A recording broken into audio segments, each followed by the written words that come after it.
I want you to take it personal. And my personal question to you is, why not you? You've got the brain. You can make decisions. You can study the plan. You can change your life. You can grow immensely in the next few years. You can make your dreams come true. You can build a financial wall around your family nothing can get through. You can become healthy. You can become powerful. Why not you? One of the major things Shove taught me when I met him, he said, poor thinking habits keeps most people poor. Not poor working habits. Most people work hard, but they don't think hard. And Shove taught me that the mind is like a factory, a mental factory. And whatever you think about all day long pours ingredients into this mental factory. And that's what builds the economic, social, financial fabric of your life. He quoted me a Bible phrase that says, as you think, so you become. How awesome. When he talked about poor thinking habits, he had me. I used to start the day reading the morning newspaper. I mean, you can believe that or not. I'd get a cup of coffee and read the paper. I'd load up on wars and riots and murders and stabbings and killings and bank robberies and muggings and car wrecks and tragedies. I'd even read the back pages. I seem to like that stuff for some weird reason. I'd load up on all that, and then I'd start the day. You can imagine the kind of days I used to have. The guy says, I want to be a great leader. Wonderful. The first thing we do is follow him to his house. When we get there, we walk in and check his library, number 1. Somebody says, well, why check his library? The reason is because what a man reads pours massive ingredients into his mental factory, and the fabric of his life is built from those ingredients. You would not believe what some people have got in their house to read. You would not believe. One of the best dressed up words I know for a lot of it is trash. Can you imagine dumping a barrel of trash into this mental factory every day and coming out with a rich, dynamic, positive life? It can't be done. You might as well try making a cake with cement. The kids back in Danbury, Connecticut, high school, they're asking me questions one day. I'm talking to the kids. Kids got good questions these days. One of them said to me, Mr. Rohn, how do you build a good life? I said, it's simple. It's not easy, but it's simple. Here's how you build anything. Select the right ingredients, keep out the wrong ingredients, and it starts with thought. Everything starts with thought. So you must be wise and careful what you think about, because that starts everything. You got to be wise and careful. I asked the kids, what would happen if somebody dropped sugar in my coffee? They said, will you be okay? I said, what if somebody dropped strychnine in my coffee? They said, well, you'd be dead. I said, correct. Lesson 1. Life is both sugar and strychnine. You gotta be careful. I said, what if my worst enemy drops in the sugar? They said, will you be okay? I said, what if my best friend, even by accident, drops in the strychnine? They said, well, you'd be dead. I said, correct. Lesson 2. Watch your cough. You got to be careful. See, it doesn't matter who hands you the bad stuff. It doesn't matter where you get the bad stuff. It'll still do its damage on your bank account, wherever you get it. Mr. Shove gave me one of the greatest phrases when I first met him when he said, Jim, every day stand guard at the door of your mind. How important. Stand guard at the door of your mind. Now, our philosophy comes from a lot of places. Let me give it to you. Number 1, from teaching. The influence of others. from the books we read, from the classes we take. And you might underline the word influence. This is where a big share of our philosophy comes from. Influence. In another series, we asked 3 major questions. Who am I around? That's called big questions. Some questions are little and some are big. This is a big one. Who am I around? Question number 2, what are they doing to me? This is called major. This is called big. Where have they got me going? What have they got me reading? What have they got me thinking? What have they got me saying? And the big biggie, what have they got me becoming? Influence plays a major role in the development of our philosophy. How we think, how we speak, the formulation of ideas, the things we weigh concerning values. All of this is so important. What we know, the mind, thinking, processing ideas and information. Ideas are simply information taking form. Now we do something very important with what we know. We weigh it. We put it on our mental scales and we weigh it. And I don't know, we may give it a number from 1 to 10. Probably not consciously. But if we hear something and we come into possession of some information and we give it a 10, we'll probably act on it right away. If we give it a 1, we'll probably let it slide. If it's important, we'll do something about it. If we don't think it's important, we'll probably let it go. But it's so important to evaluate. A key word we learn in leadership skill training, perception. Trying to find value in something. Where is the value? How valuable is it? How important is it? Is there something here that I can't see at first glance?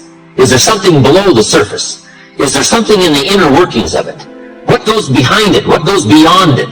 What is its origin? All of these questions that help us come to the perception of value, ideas, evaluating information.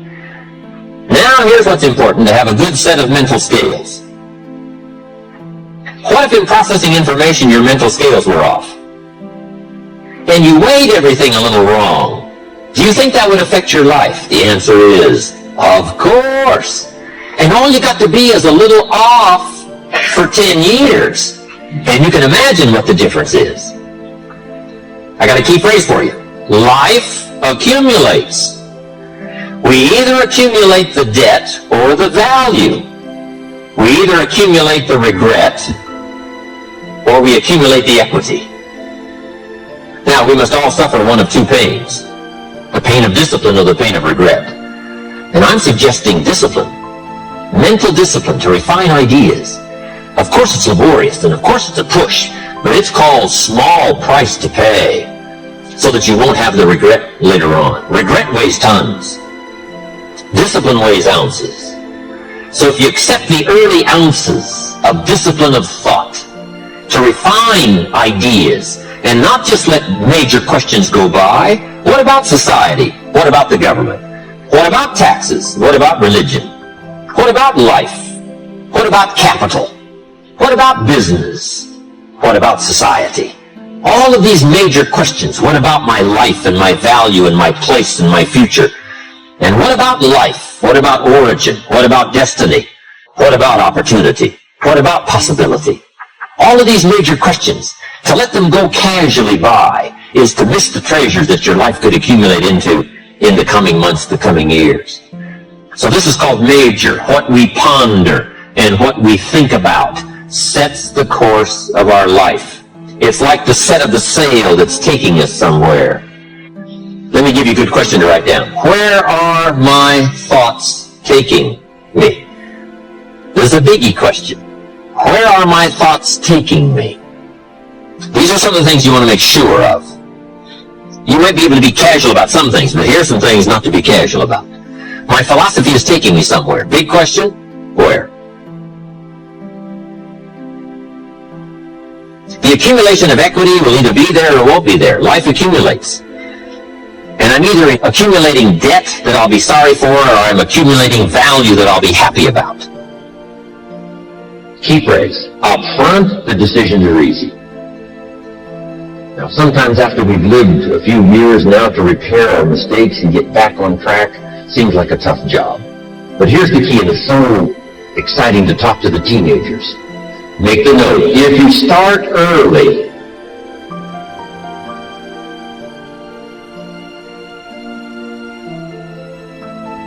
The fortune belongs to you if you start early. All fortunes that are available to humans, if you start early, the promise looms large and the odds are heavy in your favor. Now, yes, it's possible to do some radical things starting late and still arrive with some good treasures and some good things. But when you haven't got that much time left, now sometimes the decision has to be so drastic people are not willing to make it and they're too tired and too weary and too ill. And say, look, I don't have much time left, it's not going to happen for me anyway. It's easy to take that attitude.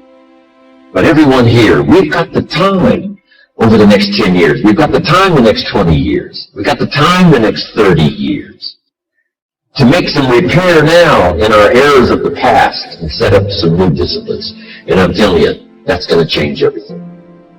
So, 5 years from now, I wish for you to arrive at a well-designed place.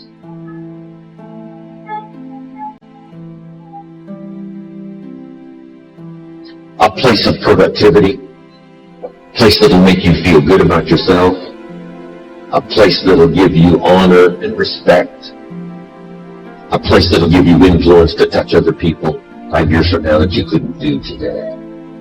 Where will you be in 5 years? Key phrase, we go the direction we face. We go the direction we face. If you start designing something at the end of this direction, sure enough, you will start going the direction you face. Next phrase, direction determines destination. Destination is not determined by hope, it's not determined by wish. Destination is determined by direction. You cannot change destination overnight. You cannot change destination overnight. Which means you can't arrive at a 5 years from now place tomorrow. But here's what you can change today and overnight. You can change direction. And it is so fascinating what a little small change of direction will do. A few decisions in discipline, a few decisions in learning, a few decisions in change of behavior, change of habit, a few decisions in setting goals that you've sort of let drift before. Like I did at age 25, didn't have a list. I immediately started to change that. And I immediately started to change my direction. In less than 7 years, I was a millionaire. And that was just my economics. But I am so thankful for the circumstances and whatever else arranged it for me. Some things are arranged and we don't even know how they've occurred. For you to be here, do you imagine the chain of circumstances that caused you to be able to sit in this auditorium today? It's amazing. This had to happen and this had to happen and this door had to close and this door had to open. And all of those things, for me to be here, for you to be here, I just didn't drop out of the sky, right? And you arrived here. From all kinds of directions, here we are. And so we just say, wow, part of that's a mystery, and we let it be a mystery. We don't even try to figure it out. We just say, wow, it's incredible. But now that we're here, how could we collectively and individually affect each other's lives? It's by doing just what we've done. Study, learn, teach, shake hands, trade stories, and do all the stuff. So that we can help other people as well as ourselves to make that small journey to a new direction. So jot that down. It's only a small journey to a new direction. Guess how quickly you can change your health? By starting to eat an apple a day. Mama said an apple a day keeps the doctor away. Let's say you've been ill long enough, and you've had health problems long enough, and you say, that's it. That's over. I'm going to now start a program. You don't have to really revolutionize your whole health life. Just start with an apple a day. You say, well, is it that simple to change your health life? And the answer is, yes. The key is just to start. You know, you pick up a book on good health, and you get halfway through the book, and it says, now, dear reader, set this book aside, fall down on the floor, and see how many push-ups you can do. And then it goes on to say, and if you have not done that, why not give this book away? It looks like you're not going to do it. Come on, you don't have to radically do something. You can gain momentum and make changes as you go. Just start. Here's what happens when you start a new direction. Self-esteem starts to accelerate. It doesn't take much for you to feel good about yourself. Just committed to a new direction and you feel good. And an apple a day, committed to finally having a health program that will make you the healthiest you've ever been in the next 20 years, all you got to do is munch on that first apple. And nobody even has to be around you, and you don't have to announce it to the world. But you munch on that first apple and say, this is the beginning of developing a health program that's going to make me so healthy I'll have the vitality to do whatever I want to do for the next 30 years of my life. Now, if you eat an apple the second day, you become almost delirious, saying, wow, I'm on my way. Somebody said, just 2 apples? Says, look, you don't understand. Not only did I do it yesterday, I've done it again today. This is really proving to myself with no audience, no microphones, no nothing, just you and yourself. You've convinced yourself, I'm on my way to the healthiest I ever have been. I'm starting a new life. This is the second day. I'm on my way. That's how easy it is to change your life. You don't need some dramatic vision. Just begin something. And maybe by health or by whatever other things we can think of to do, you just get back on a better track. And you decide what goes into your mental factory. Don't let anybody just dump anything they want to in your mental factory, because you've got to live with the result.